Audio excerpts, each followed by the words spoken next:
Good morning, beloveds. I'm running a little behind. My husband has been went to his sister's birthday, and so has been out of pocket, and I'm not doing such a hot job of managing the household by myself. Thankfully, he's coming home today. So, all right, it is April 10th. Our title is "In the Stillness is Peace." Our first quote is, "I would even make a way in the wilderness and rivers in the desert." And that is Isaiah 43:19. The second quote is, "I know, and I know that I know. Let every thought of doubt vanish from my mind, that I may know the truth, and truth may make me free." The Science of Mind. That's page 57.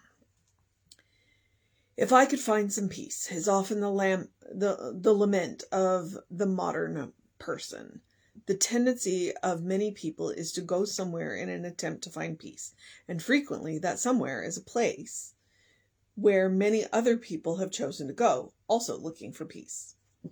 I have discovered, however, that we do not need to go anywhere to find it, because peace is already within each one of us.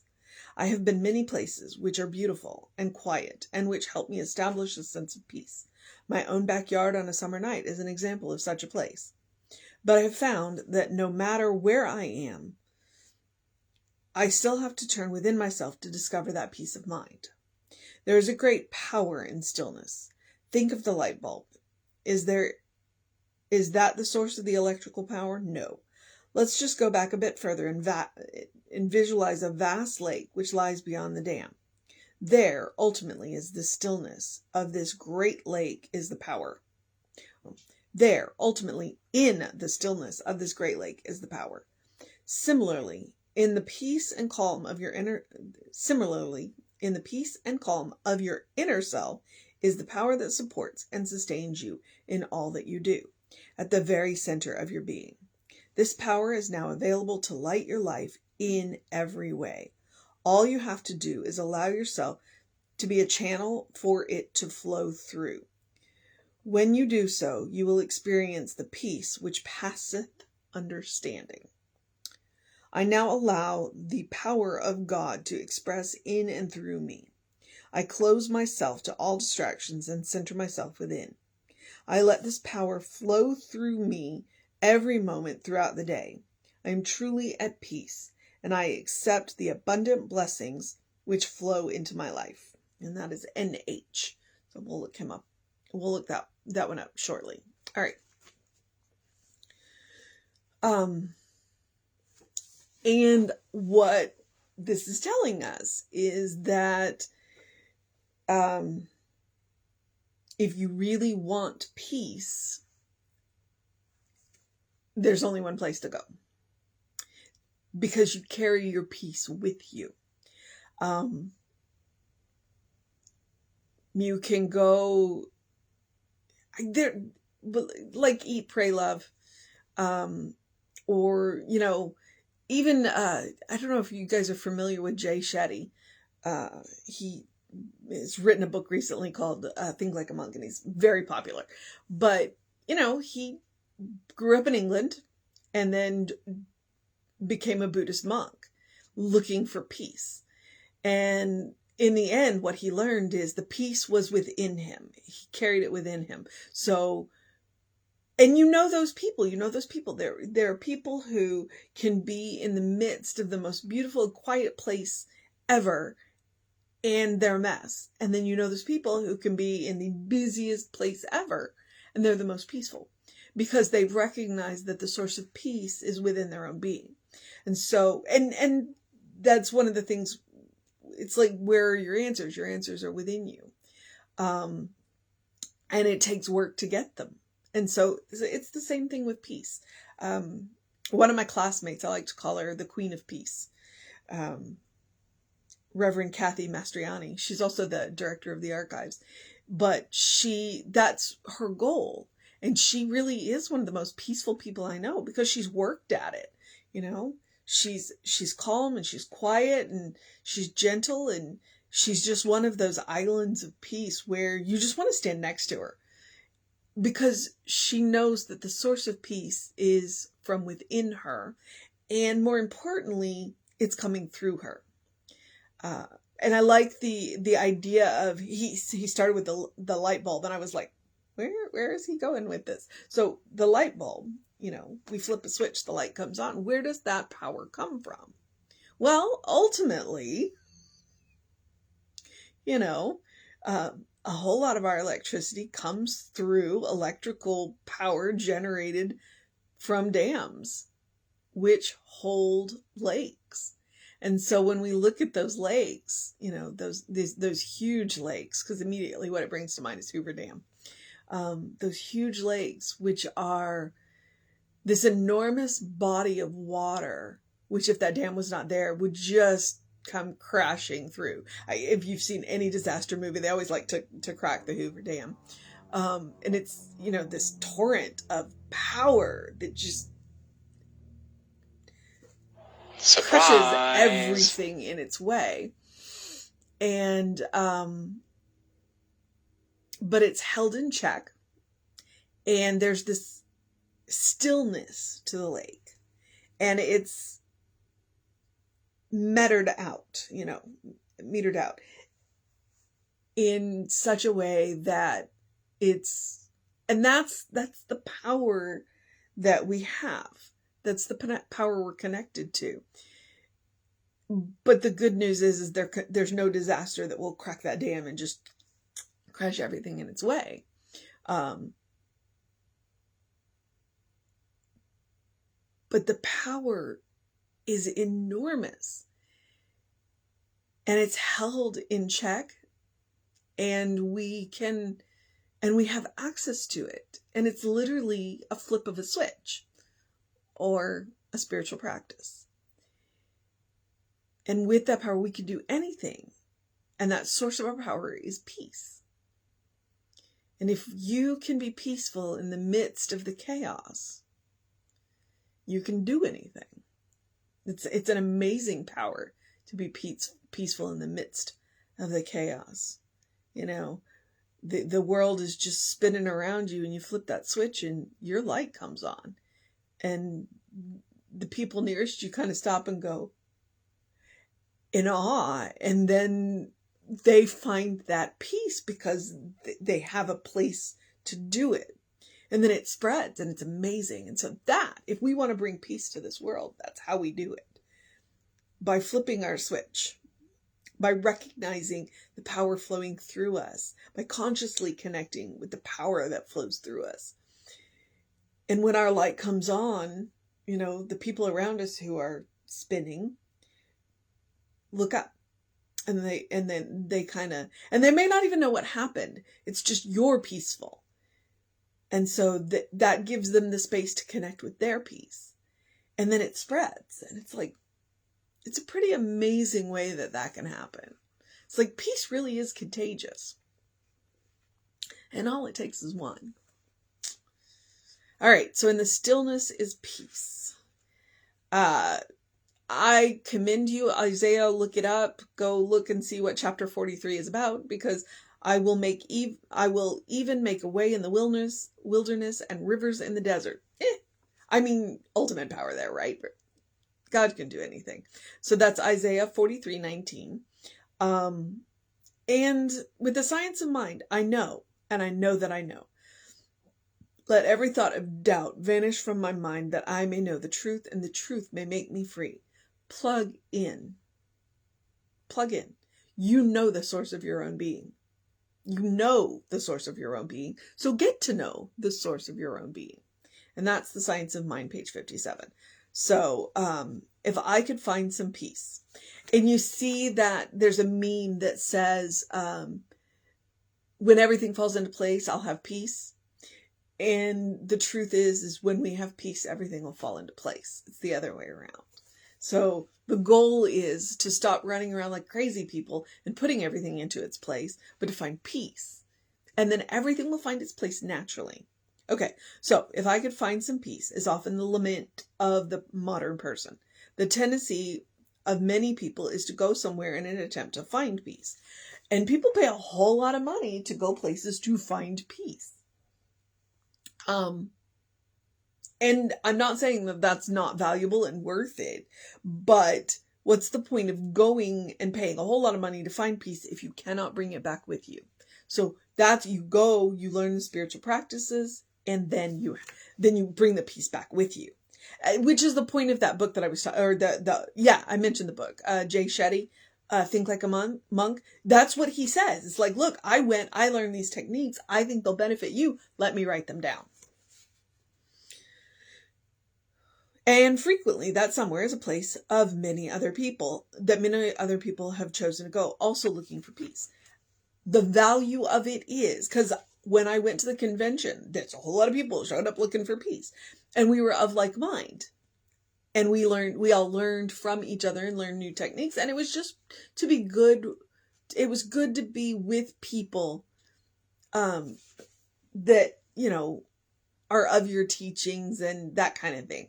So, but again, it still comes back to you.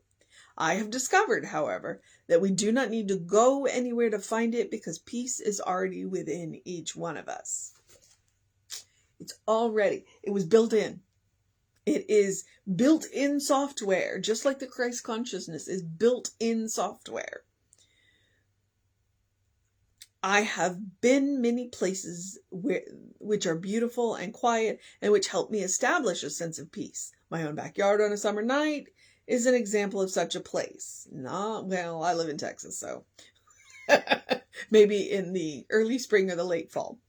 But I have found that no matter where I am, I still have to turn within myself to discover the true peace of mind. And when you have the power to do that, nothing can move you, and you can move mountains. There is a great power in stillness. And then here's where he starts into that analogy. Think of the light bulb. And I'm like, where are you going with this? Is that the source of the electrical power? No. Let's go just a bit further. It's actually a long way. And visualize the vast lake which lies beyond the dam, which is the source of our own being. I mean, we quite literally are the dam. We are. We are the dam that holds the power. It is the power is behind us. The source of our own being is that lake behind us, and we are the dam. But the good news is that dams are meant to channel, and channel appropriately. So we are channels. We are not containers. There is ultimately, in the stillness of this giant lake, is the power. Similarly, in the peace and calm of your inner self, and that is capital S, is the power that supports and sustains you in all that you do, at the very center of your being, the source of your own being. This power is now available to light your life in every area. And that's in every area. That's why I like to say there's nothing too small to do a treatment about. You absolutely can we all treat about the big things, but do we treat about the little things? And do we treat about the good things? Like, everything's good in my life, I don't need to treat. Yeah, why not treat in gratitude for the good to continue and for the good to grow? This power is now available to light your life in every area. All you have to do is allow yourself to be a channel for it to flow through. And it is capitalized. You are a channel for spirit to flow into the material reality. When you do so, you will experience the peace that passeth understanding, which is in quotes. I'm sure that it is a Bible quote. And Rita has appeared, if you can see the little orange ears here, which is why I'm now doing the book like this. So, all right. I now allow the power of God to express in and through me. I close myself to all distractions and center myself within, which is an excellent part of spiritual practice. When you are calling on that peace, and you can do it, like you're on a subway platform or in a busy airport, and the stuff is going on around you, then you take the 3 deep breaths from the spiritual practice that I always recommend, the loving, kind, compassionate. You ground and center yourself in that peace. You literally plug in to that peace and allow it to flow through you. Not into you, but through you. Because as I said, we're channels. And when that peace flows into us and then out through us, we're sharing it. And that's how we make a peaceful world. I let this power flow through me every moment throughout the day. And that's the cool thing is all we got to do is plug in consciously early. And then you set it on the back burner and you let it simmer all day. I am truly at peace and I accept the abundant blessings which flow into my life. All right. So the mission today, should we choose to accept it,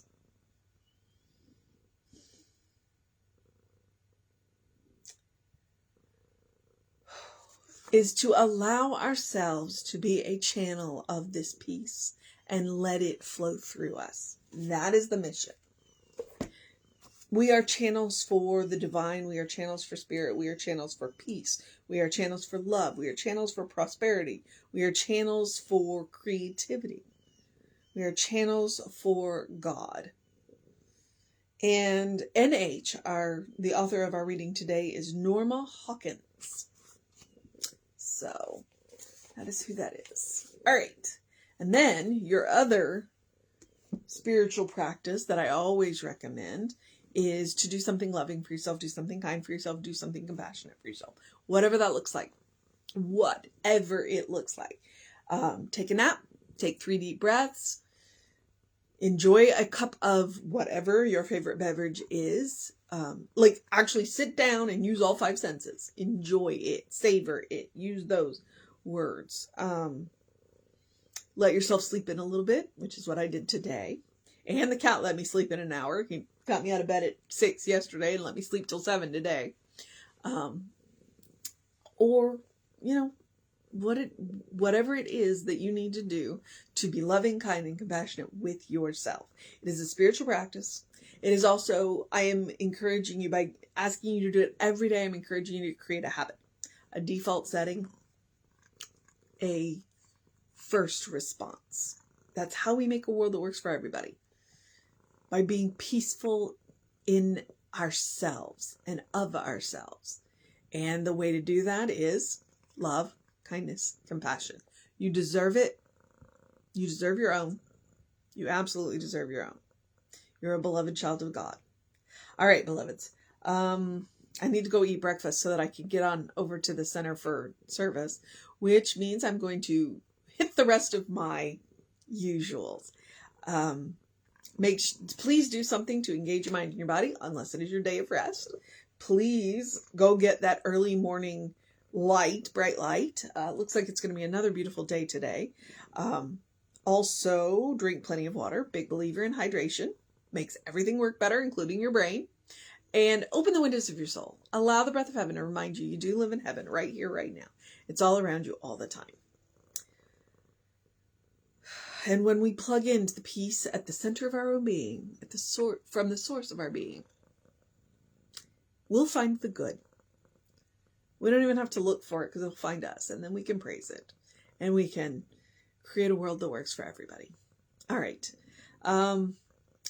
Email info@creativelife.org to find out what's going on, all the book studies and what have you. One of the book studies just ended, but Sharon's looking for something else to do. So I'm sure she'll pick that up. But there are 2 others that are going all the time. The Monday night one, he just picks fascinating books. And then the Wednesday night one, they're working their way through the science of mind. So the book studies are available. And the good thing about them is you can drop in and drop out. You don't have to be there every week. All right. If you need us, catch us on the social medias. Creative Life Spiritual Center, Creative Life Spark, or the Running Rev Ryan. That would be me. And we will have an amazing service for you here at 11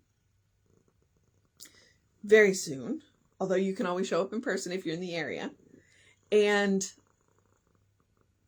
Reverend David will be on around 5. I should be back at 9. And after that, you know what? Have a great day, an amazing day, a wondrous day, a fantastic day. an amazing day, a spring day, a sunny day, because it is Sunday and it is sunny out there. You can also have a purring day if you can't hear her. She's just purring like mad.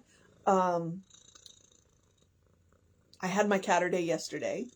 So, have a snuggling day. Have a good day. And if that is too much pressure, simply have a day, because you are enough just as you are. You are a beloved child of God in whom God is well pleased always and forever. And the cool thing about that is it is a state of grace. It does not have to be earned, and it cannot be taken away by anyone. All right, beloveds. Oh, I know as soon as I move, she's going to stop purring. So, all right, but I do need to eat. Y'all, take care of yourselves. Know that you're loved, and I will see you next time.